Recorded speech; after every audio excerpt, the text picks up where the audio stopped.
Motor Mind. Hi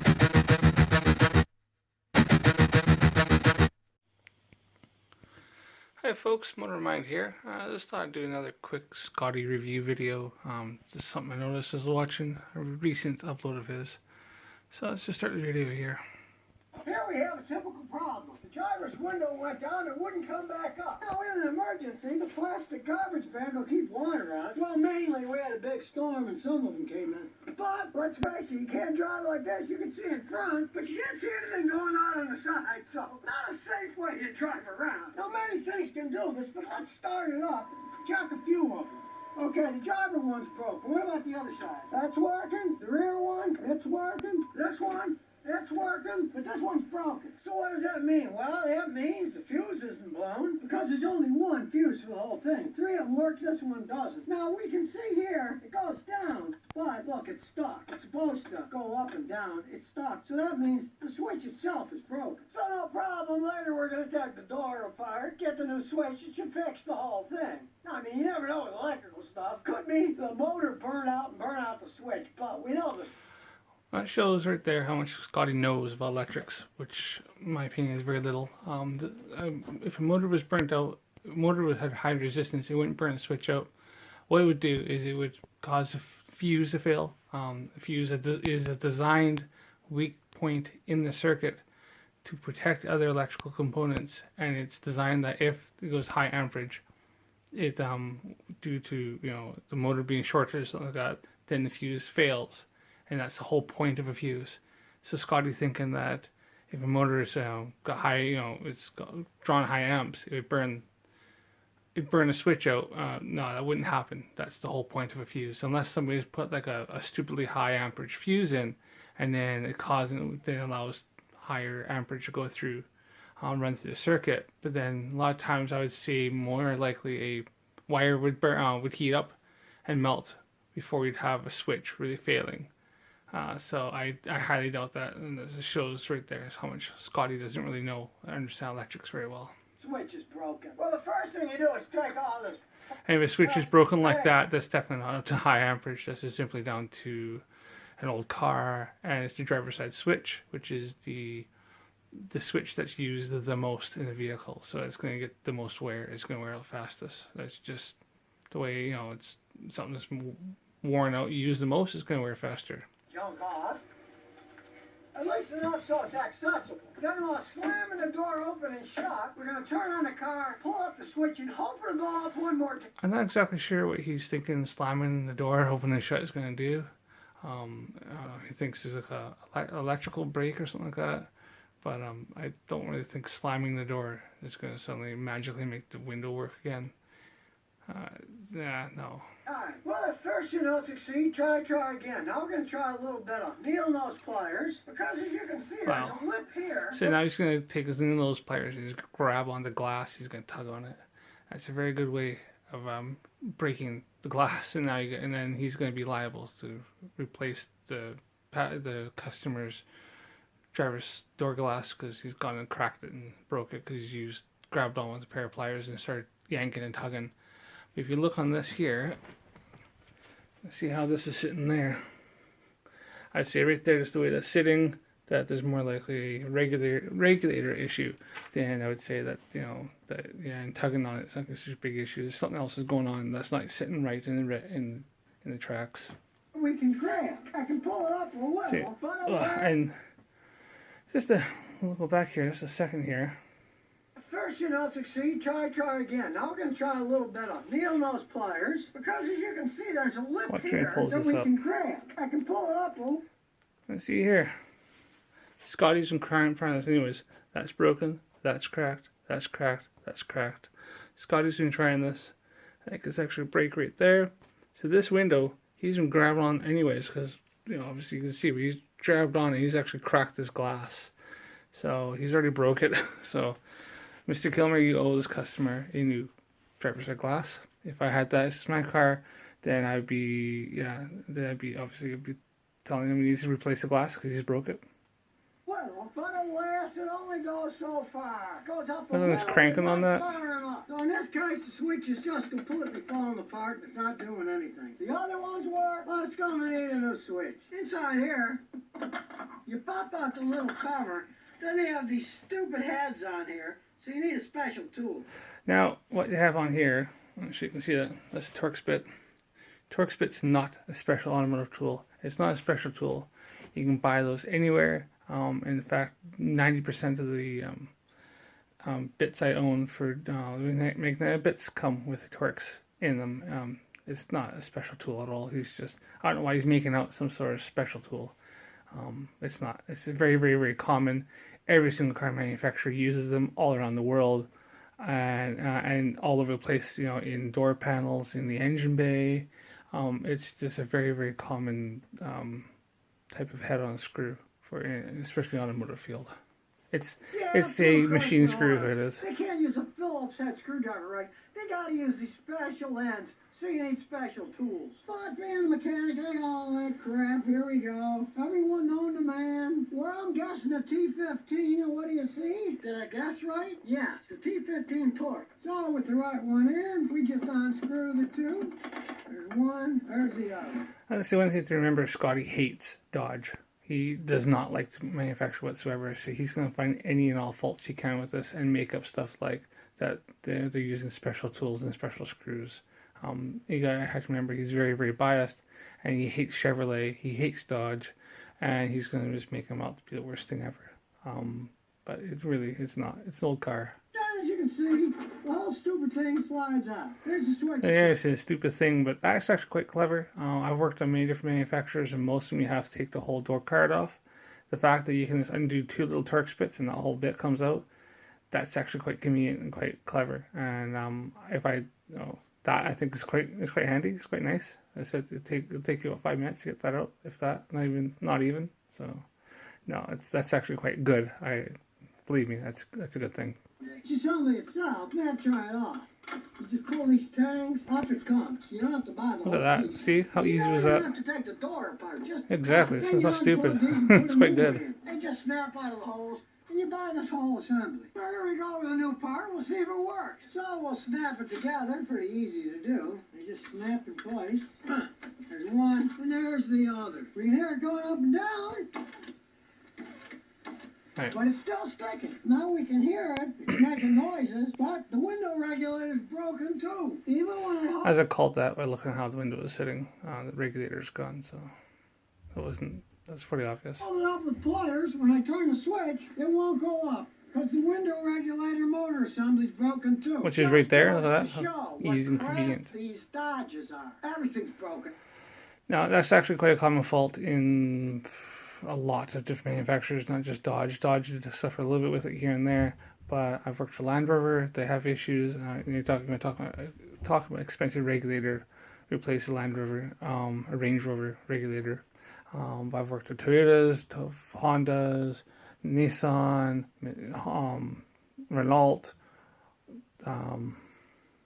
Peugeot, you name it. It's a wearable item, and especially the driver's side. That's the window that goes up and down the most. That's the first part it's going to wear. It's just, it comes to physics. You use this thing something the most, it's going to get worn the quickest. The switch was obviously broken because it wasn't doing anything. Now it's sending power, but the motor regulator assembly's broken too. These are just rolling piles of junk, these cars. Got to remember, he's very, very biased against Dodge. He hates Dodge, so he's going to call them pieces of junk. But it's definitely not a new car, so things wear out. Don't buy one. As you can see, the motor regulator assembly's all plastic crap. Well, since that's going to cost a small fortune more than no, 98 bucks. They're actually not that expensive. Here I just found an OE quality window regulator for about $20. And you can go on eBay, Amazon. You can go, whatever, like AutoZone, stuff like that. They're not that expensive, really. I've done lots of them.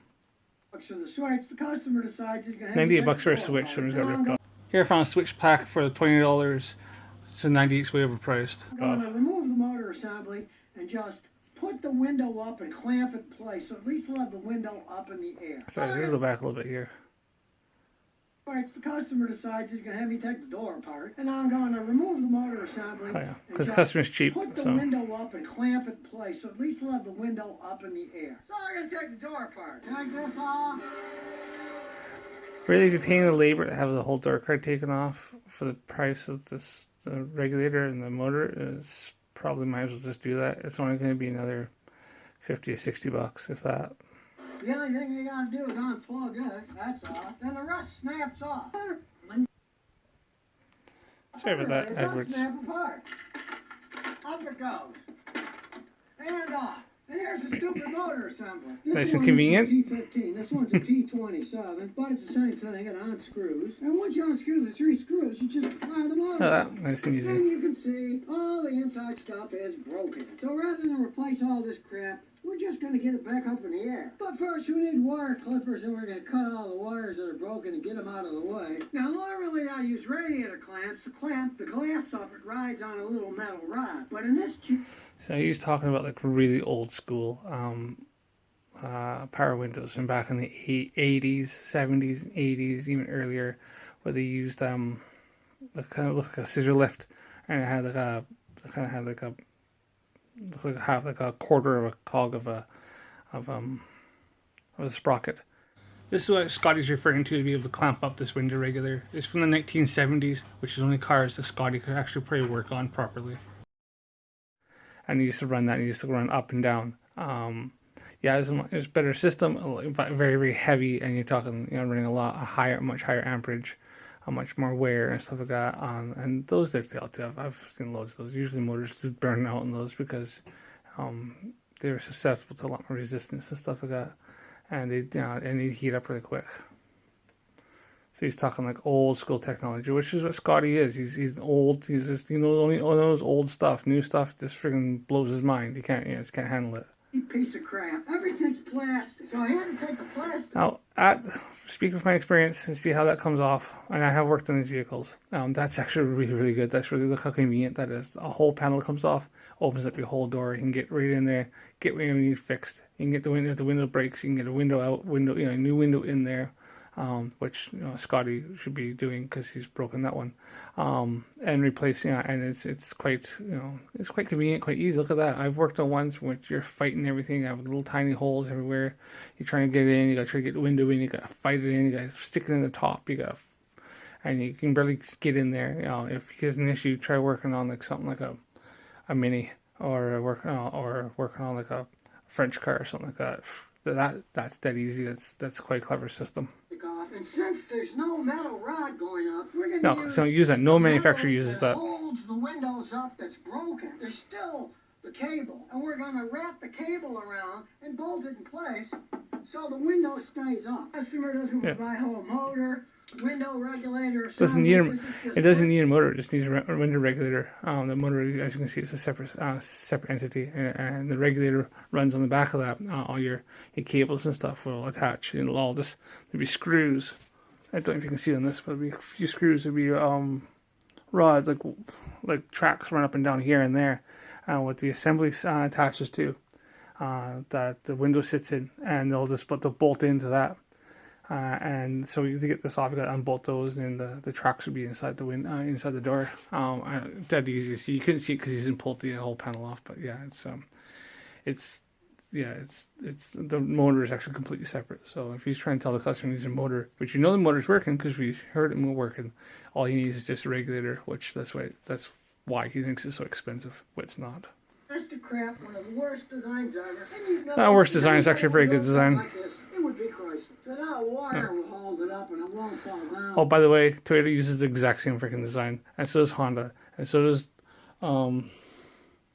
a lot of Nissan. I think they use the same thing. Mitsubishi uses the same design because you know how much he loves the Japanese cars. Ford uses something very similar. So Land Rover uses the same thing. Like some BMWs, and there's a lot. Yeah, it's a very common design because it actually works quite well. We'll just bolt this back on. Then after you snap it all together, voila! Now you got a window that at least is up.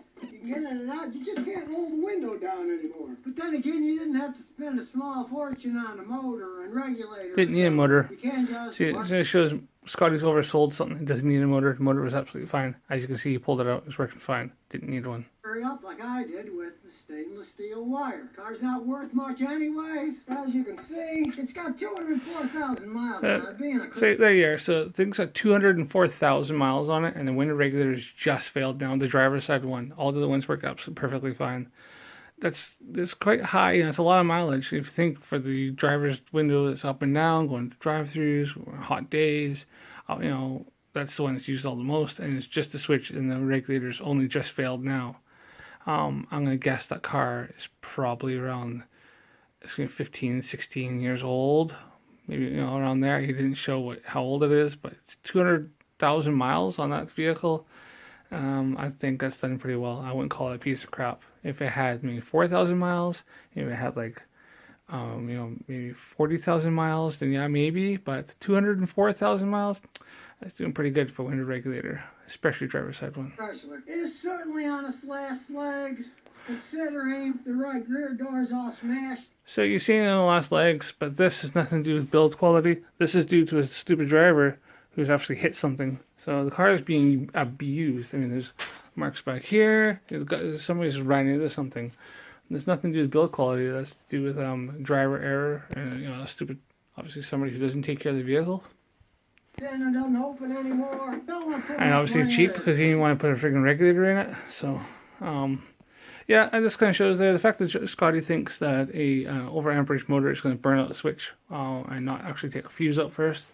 Or burn up the wires. This kind of shows there, and that you think that if your motor was drawing too much amperage, that would cause the switch to break where it would stick up and not just like burnt. Kind of this shows just how much his lack of knowledge, his electrical knowledge is, as well as he thinks he had to replace that motor, which was actually working perfectly fine. And obviously he's just got a customer who's, you know, cheap.